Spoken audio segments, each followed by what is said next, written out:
Look at what we have for you today. This is the ultimate GT style wheel comparison in sim racing.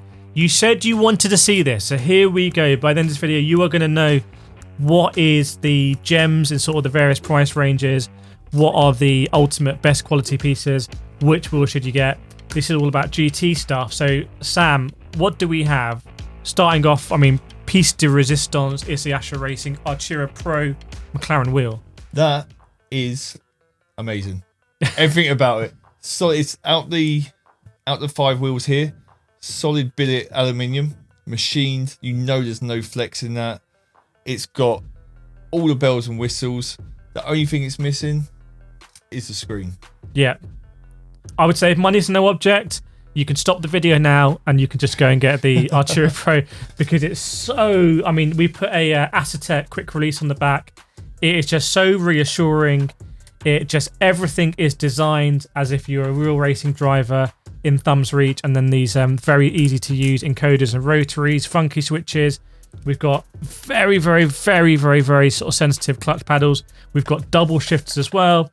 USB connection with the USB cable, also can connect through to various wheelbases like Fanatec, SimMagic, OSW, Fanatec, I think as well. So this is an incredible wheel. Does also, I believe, top the price chart here at about €950.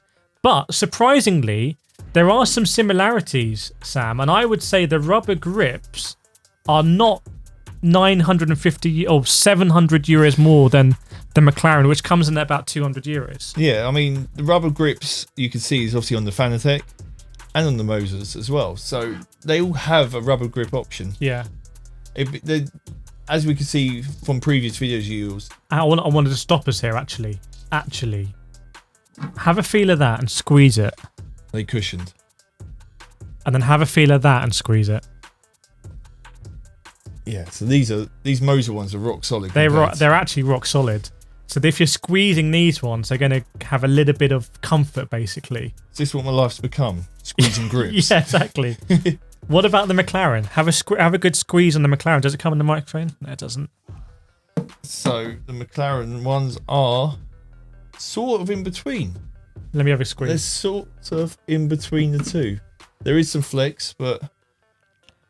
Yep, they squeeze a little bit more than Moza KS. I've used the McLaren GT3 a lot.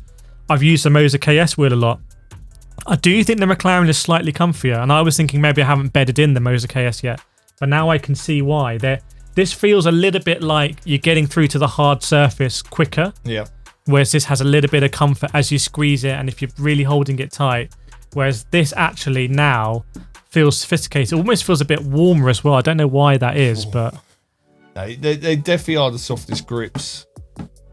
They've just covered over plastic. Very interesting. What do you expect from the Moza? This is the Moza FSR rim.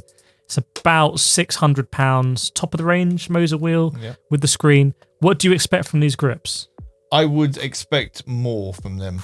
But in terms of softness or comfort? Oh, looking at them, I would say they're softer. Just by the way, the aeration in it.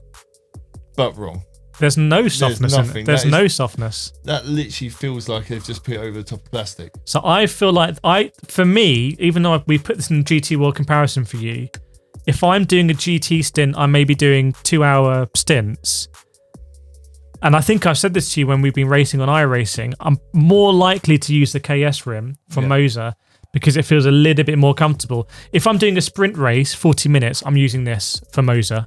But if I want ultimate comfort, this feels like it's more designed precision. It's perforated. It feels a bit more breathable. Like it's not going to get sweat on it. And until you felt these, did you even consider the sponginess in the grips? Until I'd felt those, I hadn't even really appreciated the difference between the Moza KS and the McLaren wheel, which is interesting. Yeah, but these are noticeably softer. Different grips on the... Now again, we put this in GT comparison. It's the Fanatec Formula... Which one is it? V2 Alcantara. Yes. I like Alcantara. I've always liked the look of it. But once again, like the Moza there, rock solid. Yeah. If you feel that. Oh my goodness, yeah. But these do have the rumble motors in it.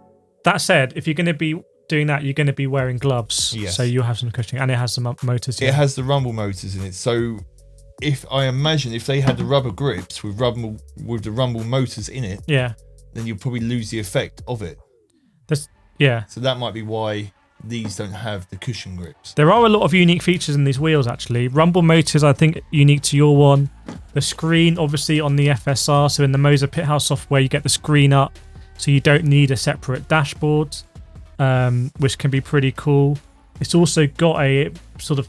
and let's talk about finish, actually, because the nicest finish is on the Asher Racing. Hands down. It makes these two particular feel like toys. That one there's ABS plastic, moulded, 100%. Yeah. This is milled billet aluminium. This here has a carbon fibre front plate. So to finish the carbon fibre on it.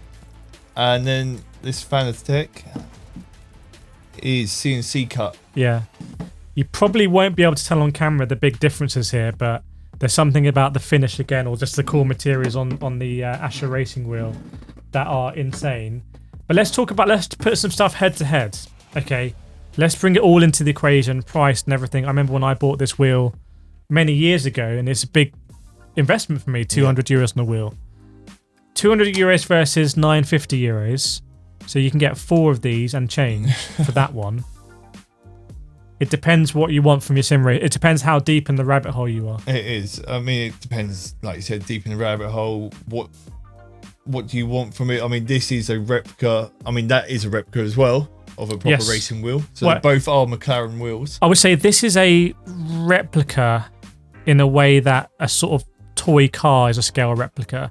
That is a real life. Real life, yeah. That's what I feel. Yeah, I mean, I can't imagine a real car will have plastic. No. It would snap. You wouldn't entrust especially when you've got the QR and stuff like that as well. Let's talk about Moza KS. Moza KS, we've put head to head with the McLaren GT3 before. We like the KS. It feels like a bit of an evolved version of the Fanatec McLaren. Just can't compete with the Asher, basically. No. That comes in at about £270 or euros. The one thing which the Asher has compared to this, the buttons, like I pointed out in one of the other videos, they're too far away. You can't really reach them by driving. You can't drive, do stuff, and then reach these buttons here. Yeah. And that takes real care and attention when it comes to design. We look at this and it just looks right, but they've had to engineer the motherboard underneath and the button sizes in a certain way, make them small enough, make them space enough. Remember those buttons light up as well? Yeah, and they still light up. Whereas maybe in the Moza KS that is less of a consideration. They don't need to go into that level of detail. But these are things you might not spot. The other thing is the encoders. Compare the encoders on the Moza KS to the Asher Racing. They're a lot more exposed. For some reason, the Asher ones are less exposed. I suspect that's a very deliberate decision. I don't particularly know why. I imagine it's so you don't accidentally knock it. Like, these are also, like you said, more exposed, but they're also a lot easier to turn. Yeah. Whether that's because this is used and that's brand new, I don't know. Yeah. And then with the Fanatec as well, the button layout is, if I'm honest, horrendous. You're taking your hands off all the time. I could just about stretch over and get them. Yeah. The button layout is horrendous on the Fanatec. Something that's interesting that the Fanatec does have, that the Asher Racing does not have, is screen, big screen, LED rev counter. Nothing. Absolutely nothing on it. It's interesting. Very interesting. So if you want a screen, don't get the Asher Racing. Yes, exactly. And I'm sure they do an add-on for it, but I'm sure it's... Yeah, it's designed to be used with a dash, really. And again, that's sort of like, this is designed to be an all-encompassing wheel for Moza. So you have your Moza wheelbase, you slap this on, and you're good to go. Same with the McLaren as well on your Fanatec hardware. You have this and you can use it in a variety of circumstances. With the Asher Racing, if you're getting that sort of equipment, if you then go and do some rallying, you will be expected to have a rallying wheel. If you want to have a dash, you'll be expected to have a dash running SimHub or whatever. Yeah, you wouldn't spend all the money on this and then not have a dash. That is a purpose-built... But again, if you're on iRacing and you go into your GT3 IMSA race, you're going to be up against people using that equipment bespoke. There are levels to this game, basically. Yeah. But we really hope you found that helpful. Let us know which combinations you want to see us review or talk about next. And we'll see you in the next one.